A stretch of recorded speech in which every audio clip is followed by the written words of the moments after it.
So I'm gonna take a brave move here and do something I probably shouldn't do, but I'm gonna do it anyway.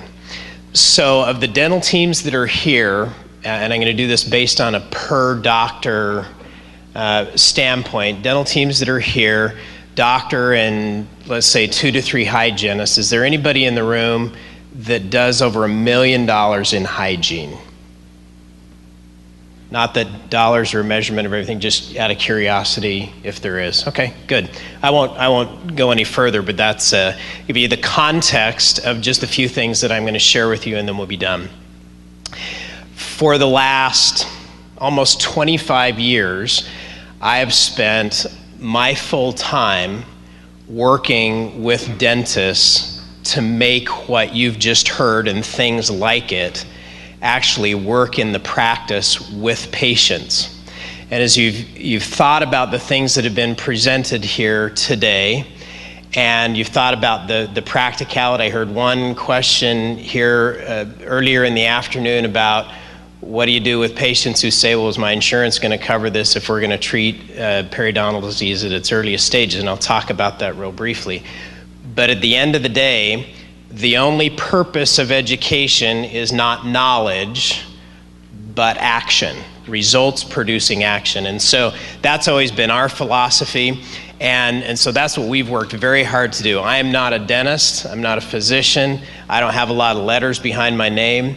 I got sucked into dentistry 25 years ago from some well-meaning dentists who really wanted to figure out how to make things work. So let me just share with you a couple of things that might work, and the end result of this is I've jotted down today a starter list of 20 action items that I would recommend as a starting point to go back and put this into play in your office. I'm going to run through these really fast. I will also send these to you. So you don't have to jot notes real fast, but I'll email you the list along with your dental continuing education credit certificate. So that will come from us as well. And a special report that's entitled What Patients Really Want. And it was done by the University of Massachusetts at Boston. And what they wanted to know was what is the public's perception of all of this that we're trying to do? And I'm going to cite a couple of really interesting statistics that came out of that study that should give you a lot of hope. So for starters, let me take you to Portland, Oregon, another physician that is very entrenched in this area as well, Dean Ornish. Dr. Ornish did a study several years ago with over 300 heart attack victims. He wanted to prove that he could sustain long-term lifestyle change in the lives of heart attack victims. And why was that important? Johns Hopkins University Medical Center has studied heart attack victims for decades, and one of the things that they know is that within 12 months of having a heart attack, 90% of heart attack victims will have done nothing to sustain long-term lifestyle change. So they have the life-threatening event, but within a year, what happens? They're back to doing the same old thing. And we think we can get them to brush and floss. See the problem? And so what Ornish proposed was he felt he could reverse the ratios and sustain long-term lifestyle change. Let me give you one thing that he did with this group that is telling, that I think speaks volumes to what we have to do every day in practice. He sat down with his study group of patients. He gave them a clean sheet of paper, and he asked them to write down everything in life that they enjoyed doing, that they liked to do more of, and enjoyed even more than they'd had in the past. Anything at all with no limitations, no matter if they didn't feel like they were physically able, but everything that they wanted to do more of and enjoy even more. When they got done with that exercise, he simply said this: our job together, our work, is to make that happen. Now, why did he do that exercise? Here's why. Imagine the experience that most of these people had a heart attack. They go in and sit down with their physician after the life-threatening event, and he said, or she said something like this: you are lucky this time, but if you're going to prevent this from happening the next time, if you're going to prevent dying, there are some things that are going to have to change. You're going to have to change your diet or you will die. You're going to have to change your exercise routine or you'll die. You're going to have to reduce your stress level or you get the picture. And so the entire condition had been framed as what? Death. So imagine this guy recovers, he goes home. First morning, he sets his alarm an hour before he usually gets up. And as he wakes up in the middle of the night, he says to himself, I've got to get up, I've got to get out of bed, I've got to go exercise, I've got to go walk, or I'm going to die. He gets back and he pulls the Quaker Oats out of the cupboard and he says, I got to eat this miserable stuff with nothing on it, or I'm going to die. He gets to the office, he sits down with his assistant, he said, we got to change my schedule, we got to reduce my stress or I'm going to die. And then he goes out with his team, they're all having a big, beautiful, delicious lunch. He's eating rabbit food. And he says, I got to eat this miserable stuff or I'm going to die. And his whole existence revolves around avoiding the number 2 biggest fear that most people have. What's the number 2 biggest fear? So public speaking is number 1. Death is number 2. Now see if this doesn't sound familiar. Going to the dentist is on the list. So see if this doesn't sound familiar. This same guy, after about 3 weeks, is driving home on a Friday afternoon and he says to himself, I've been so good. I deserve a treat, a reward, whatever it is. And so he pulls in for his favorite indulgence, which is either a burger, a beer, or a bowl of ice cream, whatever it is. And as he eats that, guess what? It feels good. He gets back on the wagon. He's good for another week. Friday rolls around. He says, I've been good for another week. I deserve another treat. And so he does it again. And then about 4 days later, he says, I've been good for 4 days. And pretty soon he's getting rewards every 5 minutes. Now, does that sound familiar to anybody? See, that's what happens, because one of the things that Ornish knew is that you can't focus on the opposite of an idea. You can't expect to live with death on the brain all the time. He knew that if he was going to have any success at all with these patients, he had to change their frame. He had to change the way they looked at their condition and reframe it from life-threatening to life-giving. It was an opportunity for them to make some changes so that they could live a better quality life and live longer. Now, why do I mention this?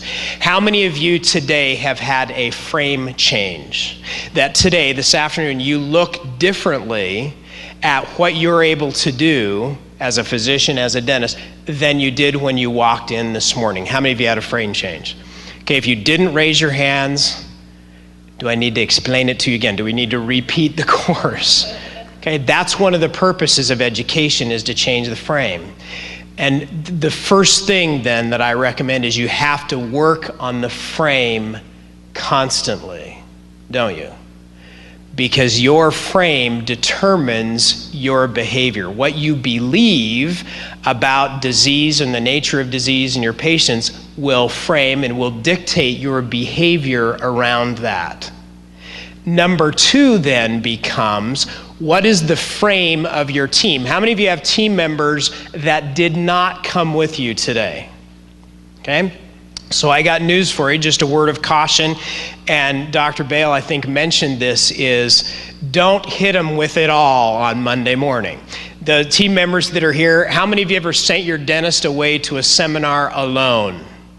and they kind of come back and they act like they're on drugs for a couple of days, and you know that if you just hold on, it'll blow over and everything will get back to normal. Anybody with me there? Yeah, it's kind of the way it is. They know what's coming on Monday. In fact, they're preparing themselves right now for your return. So it's a process, it's not an event. This is a process of going through this, but you've got to work on your frame as well as your team's frame. So how do you do that? Here's a couple of suggestions. One, this was mentioned by Dr. Thompson, and I'd like to reinforce it, which is ask yourself, you don't need to raise your hands, but how many of you have a written periodontal protocol? A written protocol that says when we see this, this is what it means, and this is how we treat it. There may have been some things today, those of you that do have a written periodontal protocol, that you might want to upgrade, change, and update based on what you have learned. If you don't have one, I highly recommend that that is step number one. As we go through and work with dental teams all over the country, that is sorely lacking. Unless you have a written document, here's an example of one where it just goes through and it says, here's what when we see this, here's what we say it is, and here's how we treat it. It needs to be that clear and concise so that everybody has it and knows exactly what you do, from the front desk all the way to hygiene to what it is. So that's action item number one. Another one that you heard today that may have slipped by you, how many of you have a written x-ray policy? In other words, a written policy that says, these are the type of patients that get x-rays, what type of x-rays, when, and what the reason is. If you have that, because unless the entire team is on board with that and understands why you do what you do and when you do it, and you saw a great example today of how you're able to do even additional diagnostics. If you've got good panoramic x-rays on a regular basis, you're able to see things that their physician may not have even checked for. Next, what's your patient's frame around all of this? How many of you have patients in the last month that called, maybe a new patient who called? Anybody here work at the front, in the front office? Very good. How many of you have had patients in the last month that called and said, I just want my teeth cleaned? Anybody have those? Okay. Because what's their frame? Yeah, it's all they know what to ask for because mother said, just go get your teeth cleaned. How many of you have patients who have refused x-rays? Why do they refuse x-rays? Because Dr. Oz says it causes brain cancer, right? And he knows everything. So would you agree that there is a lot of work to do from what you've heard today to making it actually work with patients every day? And that really is I believe there's as much work to do on the patient communication side and helping patients change their frame in this area as there is to do on the clinical side. So what do you do to change their frame? One, you've heard this over and over today, update your medical history form and make sure that there are the key things on there that you need to know to identify all of the factors that are associated with periodontal disease. And I recommend that you make your own.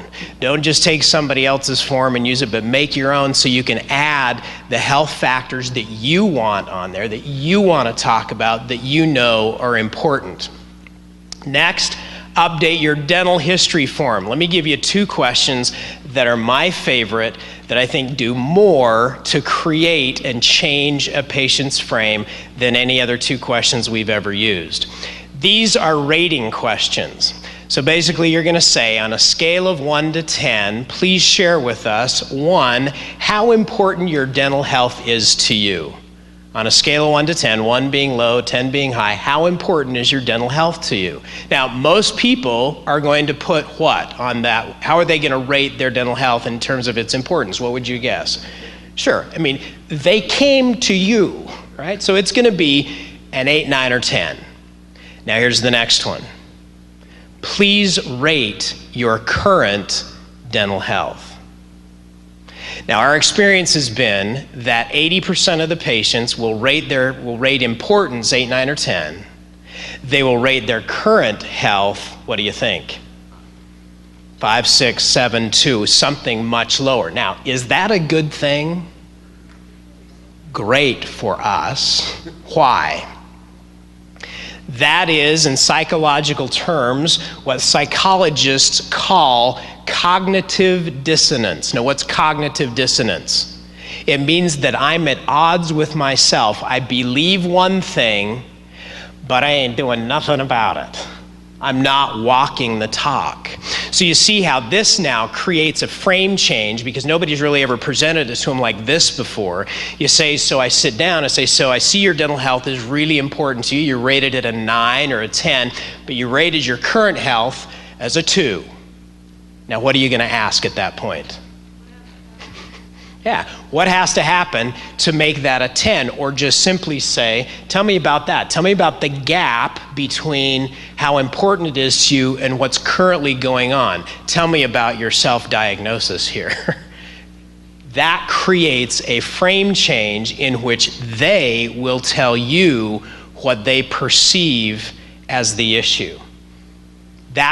Those two questions right there can open up dialogue that will create all kinds of frame change and bring them over more to where you want them to be.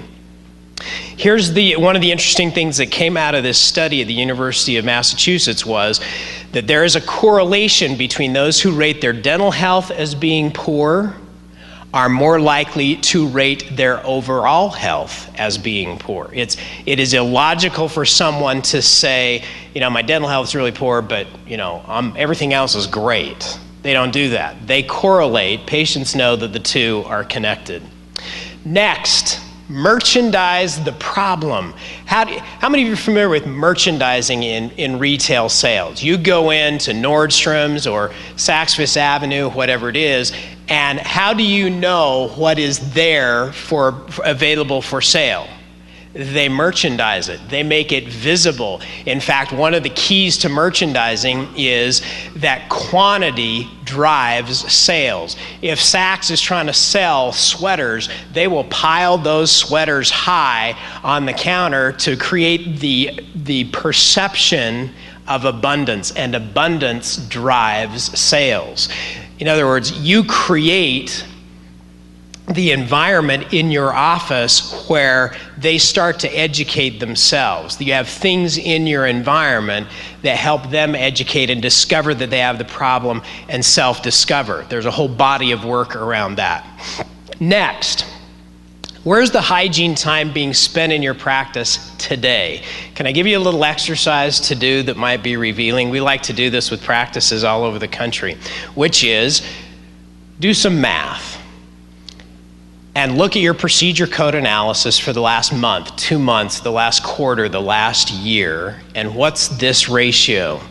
The ratio of 1110s, healthy mouth cleanings, versus 4910s or perio maintenance and 4341 pluses. Okay, so perio maintenance and scaling and root planing. What's the ratio between those two groups? What percentage of the population has some form of periodontal disease? 80%. Can we go with 80%? Is that all right?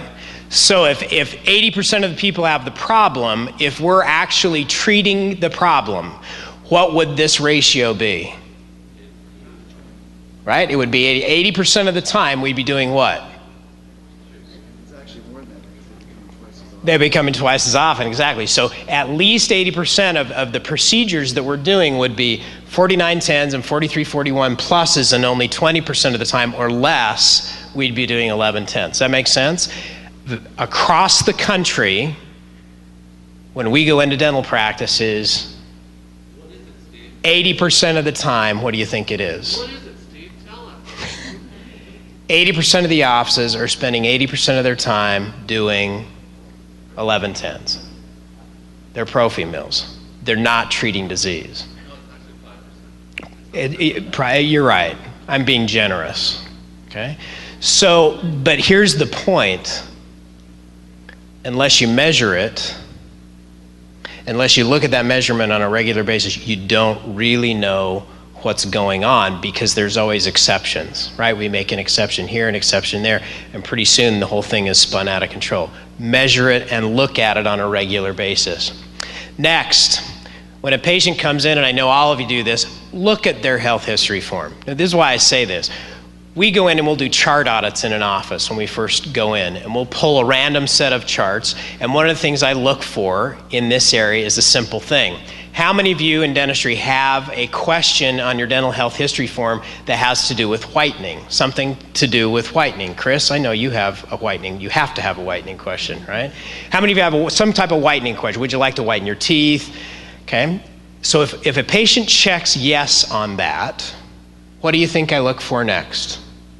What would be the natural, logical thing to look for next if the patient said, yes, I'm interested in whitening my teeth? Was it treatment planned? Did someone recommend it? And did it get done? What do you think we find?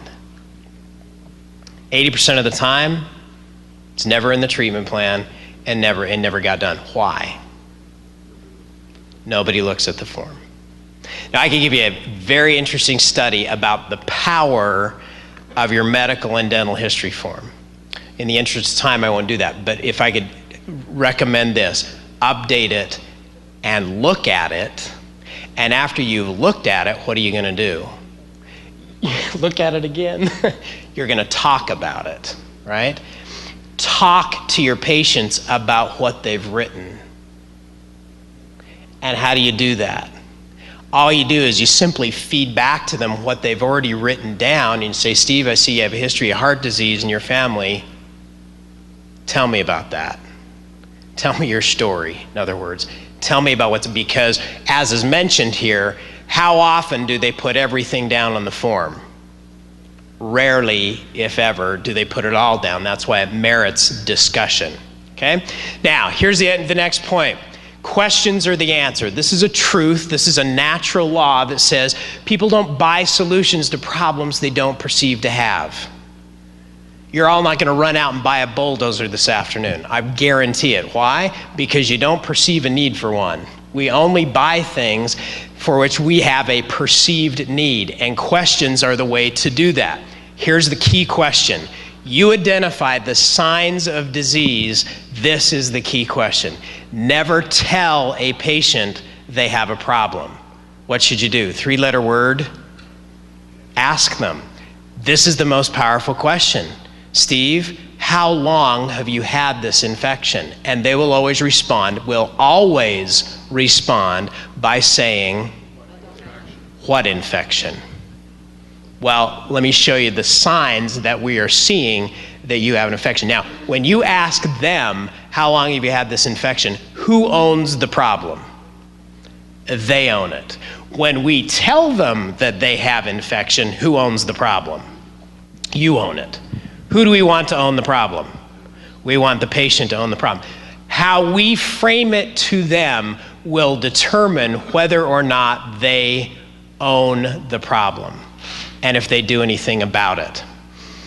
How about this question? How many of you ever gotten this one from your patients? How come my previous dentist never told me this? I mean, I've been to the dentist every 6 months for my whole life. He'd clean my teeth. He said I was fine. What's wrong with you? What do you say to that? Chris? Usually I say they might have said you had disease in a different way. Like, did they ever say you should floss more? Oh, yeah? Yeah. Well, that was their way of saying, because if you were perfectly healthy, why would they say floss more? If it ain't broke, why would they say... Exactly. Perfect, okay? A lot of different ways to approach this. Here's one suggestion of many that will help frame what you're doing. Is you can say, Steve, congratulations on going on a regular basis, because that's one of the keys to staying healthy. And the nature of disease and what we know about it is constantly changing. The technology, the knowledge is constantly changing. And what we know now is that the nature of this problem is systemic, it's an infection. In other words, you get, but the key word is what? What we know now. What's the implied message? It's constantly changing. We're constantly being updated. We constantly learn new things every day. This course will have, if you come back to this course next year, it will have changed. Is that fair to say? When you looked at all of the latest studies that were presented today, it will have changed. So what we know now is this. That at least starts you on the path of being updated and helping introduce them to new information. Here's hope. In this study that I mentioned at the University of Massachusetts, 85% of the respondents, of the patients that were surveyed, said that they want you to check for periodontal disease. Now, they didn't use that word because most people don't know what periodontal disease is. I had a good friend of mine, MBA, highly educated, and we were having this discussion about dentistry, and I said, 80% of America has periodontal disease. It's an amazing opportunity in dentistry because so many people have it. And he said, well, Steve, what do dentists have to do with feet? Highly educated guy, he heard perio whatever, and he went straight to podiatry. That was the first thing he could think of that started with a P. So we don't use that word. We don't even use periodontal disease. What do you use instead? Gum disease, bleeding, infection, blood and pus, whatever you see as the signs, you call it for what it is, but not for the technical term because people don't understand that. They want us to check because America's starting to understand this, that it's all correlated. Now here's the interesting thing. This same study said, the same people said, but don't tell me to floss. Is there a disconnect here? They want you to check, but don't tell me to do anything about it. Oh, and the other thing they said was, don't talk to me about x-rays either, because I don't want those. So where's the disconnect? This is one of the key things that we got to get, is today, people don't want to be told anything. Information is available for everybody. You can get information anywhere you want. Don't tell them anything unless you can tell them why. In other words, just making a recommendation anymore won't work unless you attach it with a why, a reason that is compelling and that is attached to something that they perceive to need. You got to connect it with them. And you know if you've done this, if you are consistently using the word because. In other words, you know you're delivering the why. In other words, Steve, this is important because you told us you want to save your teeth. You told us you don't want to lose your teeth like your grandmother did. You told us you don't want to die like your father did at age 56. That's why this is critically important to this, because this is one of the factors that will save your life. Start using the word because. 94% of the population will say yes if you give them a reason when you use because. All right, quick quiz here. What do you say when the patient says this? You ever get this? You're talking about disease and they say, doesn't hurt. What do you say? Anyone? Okay, so here's again how you frame it may determine the response. First words out of the mouth are, I'm always amazed that a problem this serious, that an infection this serious doesn't hurt. Until when? Until it's too late. I'm always amazed that an infection this serious doesn't hurt until it's too late. In fact, and here's the next skill that you all know, is word pictures. People grasp things that they can understand through pictures. So what I would say is, do you know somebody, in fact, we'll do this together. How many of you know someone who has high cholesterol, high blood sugar, or high blood pressure? How many of you know someone, family member, yourself, know someone like that? Okay. Do any of those conditions hurt? They don't hurt until when? Until it's too late.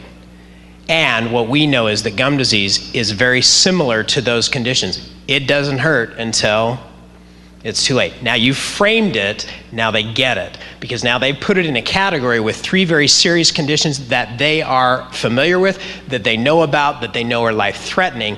Now they put it in the same category with those things. And now we can have a whole different discussion. Many times, a few words will change the entire conversation.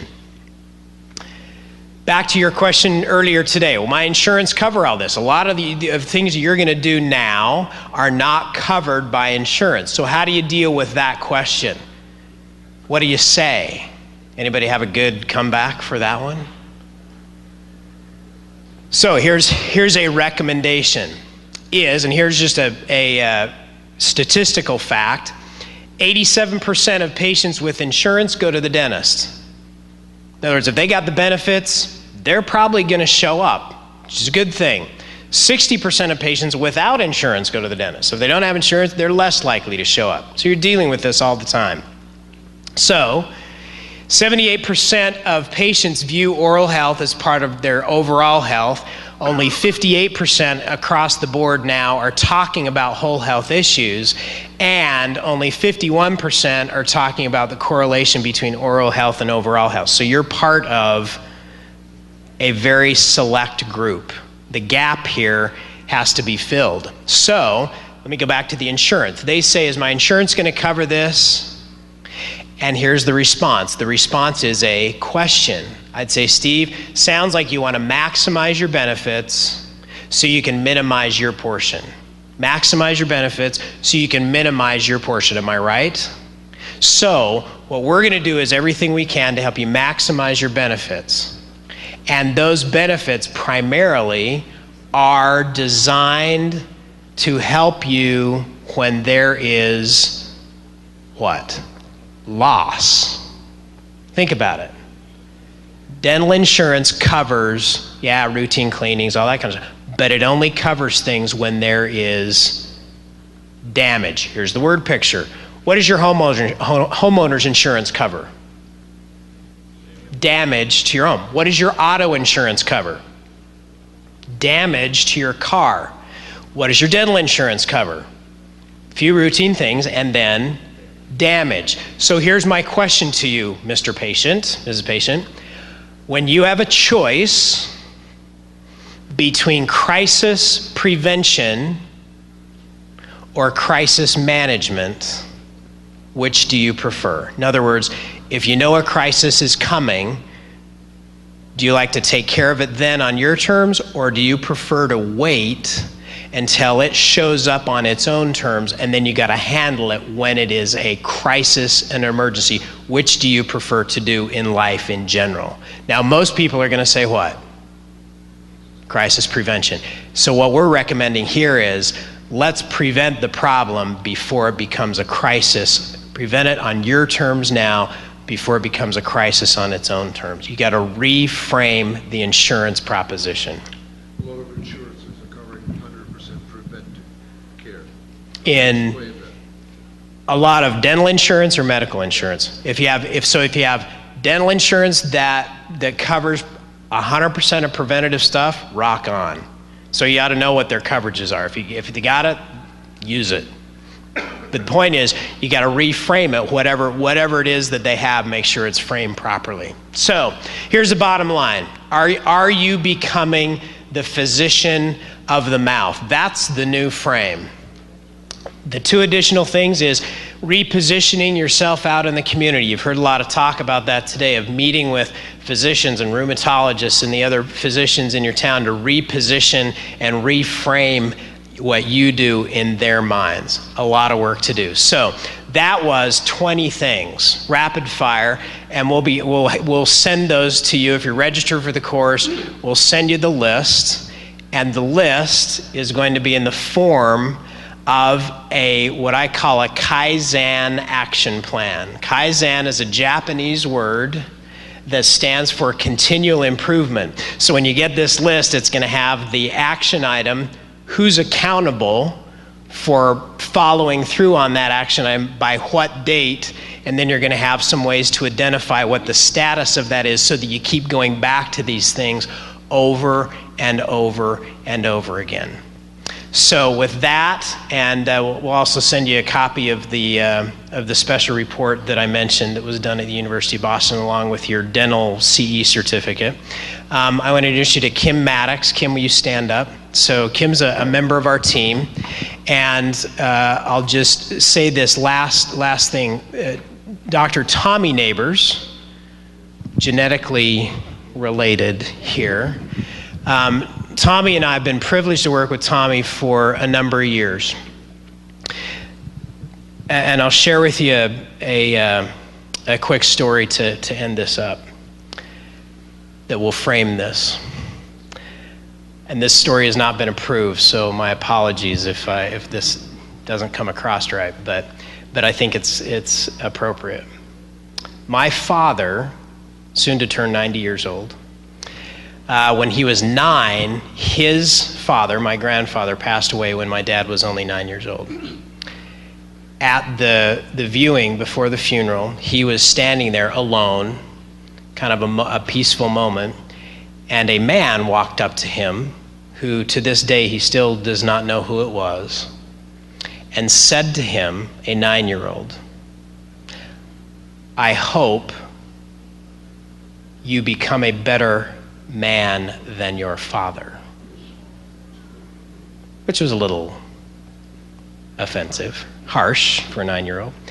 And then at the moment that he knew he had his attention, he said, "Your father was a great man, and your responsibility is to take everything he was and make it even better." At age 90, he has never forgotten that event. And as I've had the privilege of working with both Tom and Tommy, is I've reflected back on that event a lot, because these are two men that have worked hand in hand. Tommy spent his childhood looking at bacteria under a microscope, thanks to his dad, and has taken the science and applied it in practical application every day in his practice in Nashville. With 3 hygienists, they do well over $1 million a year in hygiene. Last month, $110,000 in hygiene with 2.5 hygienists. Now, dollars don't measure everything. That's just one factor. But the point is, that's a shift. That's a frame change. In dentistry, hygiene's kind of been considered the loss leader. It's kind of like, yeah, we got to do it. So hire hygienists, do it. And the frame change now is, it is now, for the health of our patients and the future of dentistry, a key part of dentistry. We are moving in to an entirely different age. A frame change required on our part, a frame change required on our patient's part, and the team to make that happen. Doesn't happen overnight, but with time and implementation and reinforcement, that transition can be made to make it a fundamentally strong part of the practice. So with that, and I'll do this one last little commercial, we actually do a course, Tommy and I do, in Nashville, where we walk through the entire process of how to change the practice from a traditional practice into how you do this on a regular basis so that patients get it. We get it. But how do you move it to the point where the patients get it? So you're welcome to talk to Kim about that. She's got some information on it. We'll be sending you the action items, your CE, and the special report. My plea to you, and here's my challenge: watch your frame and work on it every day. It's being attacked every day by your patients who want to persuade you over to their way of thinking. You know, I just want my teeth cleaned. My previous dentist said it didn't, you got to watch your frame every day. Your frame will dictate your behavior and your team's behavior every day. You build on it with education and action and follow through. The only purpose of education is not knowledge. It's action, results producing action. So I hope those few things will help you take action. So thanks for listening. Thanks for hanging with us this afternoon, and good luck as you go back and make all this work.